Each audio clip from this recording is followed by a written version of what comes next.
Bismillahirrahmanirrahim. Assalamualaikum warahmatullahi wabarakatuh. Alhamdulillahirrahmanirrahim. Wabinasta'in wa ala umri dunya waddin. Wassalatu wassalamu ala asrofil anbiya wal mursalin. Sayyidina Maulana Muhammadin wa ala alihi wa sahbihi ajma'in. Amma ba'du. Pertama-tama marilah kita panjatkan puja dan syukur kepada Allah Subhanahu wa taala yang mana karena rahmat, taufik dan hidayahnya kita dapat melaksanakan presentasi kali ini. Dan tak lupa salat serta salam mari kita aturkan kepada junjungan kita Nabi besar Nabi Agung Muhammad SAW yang mana beliau telah membawa kita dari zaman jahiliyah ke zaman Islamiyah, yaitu Adinul Islam wal Iman. Yang saya hormati dosen pengampu yaitu Ibu APT Yosi Febrianti SFAM MSc dan teman-teman yang insya Allah dirahmati Allah. Di sini kami akan menjelaskan terkait penyakit milia. Sebelumnya, izinkan kami memperkenalkan diri terlebih dahulu. Kami dari kelompok 4 yang terdiri dari Selvira Aisyah Maharani dengan NIM 22613007, Nur Afan Noval Robawi dengan NIM 22613011, Talita Rahma Azalia dengan NIM 22613022, Berliana Khairunisa dengan NIM 22613043, dan Kiki Sani Anarki dengan NIM 22613056.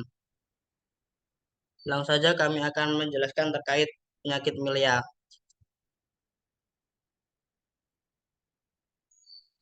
Yang pertama yaitu definisi. Milia adalah kista keratin subepidermal jinak dan sementara yang muncul sebagai papula putih kecil keras dalam berbagai jumlah yang paling sering tersebar di wajah. Tetapi juga dapat muncul di area anatomi lainnya seperti batang tubuh, bagian atas, ekstremitas, dan genital daerah preputium. Klasifikasi milia meliputi primer dan sekunder.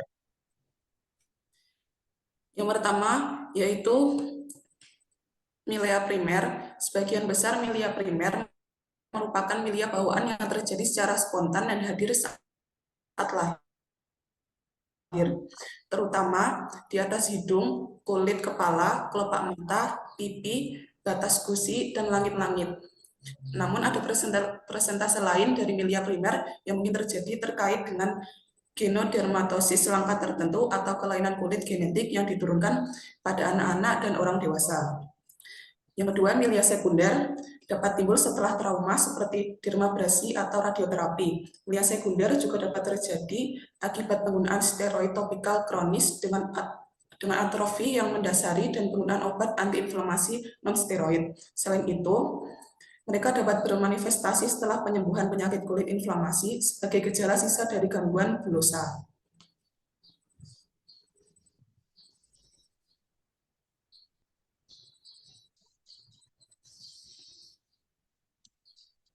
Selanjutnya adalah penyebab milia. Milia adalah kondisi kulit yang ditandai oleh adanya benjolan kecil yang berwarna putih atau kuning di permukaan kulit. Benjolan ini terjadi akibat penumpukan keratin di bawah permukaan kulit. Meskipun penyebabnya, pasti milia belum sepenuhnya dipahami. Ada beberapa faktor yang diyakini berperan dalam timbulnya milia. Berikut adalah beberapa penyebab yang umum dikaitkan dengan milia. Yang pertama, ada penyumbatan poros kulit. Milia terjadi ketika poros-poros kulit mengalami penyumbatan yang menghambat pengeluaran sel-sel kulit mati dan sebum. Penyumbatan ini dapat disebabkan oleh penumpukan keratin atau sebum yang terperangkap di bawah permukaan kulit. Yang kedua, ada pemakaian produk kosmetik yang berat. Penggunaan produk kosmetik yang tebal atau berat, terutama produk yang mengandung minyak, dapat menyebabkan penyumbatan poros kulit dan memicu perkembangan milia. Yang ketiga, ada trauma pada kulit. Trauma pada kulit, seperti luka bakar atau cedera kulit, dapat menyebabkan produksi keratin yang berlebihan dan mengakibatkan terbentuknya milia di area yang terluka. Selanjutnya, faktor genetik. Milia pun dapat disebabkan dari keturunan.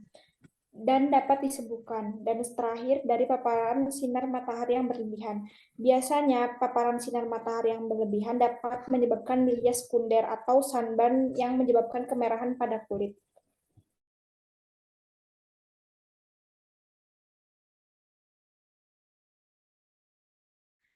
Yang selanjutnya ada terapi farmakologi dari milia.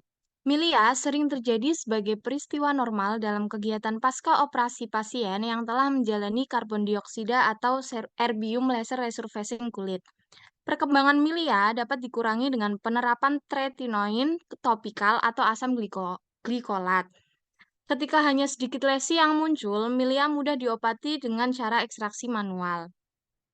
Terapi farmakologi yang pertama yaitu dengan mengonsumsi suplemen niacin atau vitamin B3. Dengan mengonsumsi suplemen niacin ini dipercaya dapat menutrisi kulit sehingga mampu mempertahankan kulit agar tetap sehat dan dapat mengobati milia. Lalu yang selanjutnya ada terapi non-farmakologi. Terapi non-farmakologi dari milia ini bisa menggunakan pelembab untuk mengelupas kulit. Lalu pilih perawatan khusus yang mengandung asam salisilat.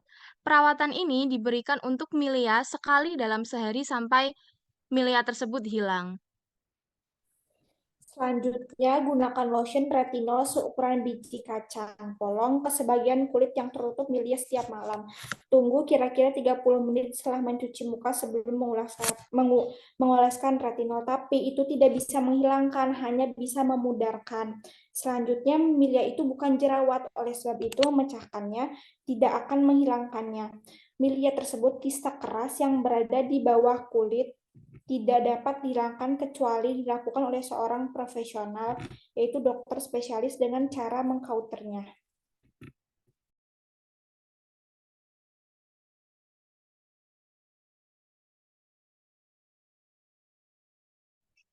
Berikut adalah referensi yang kami pakai.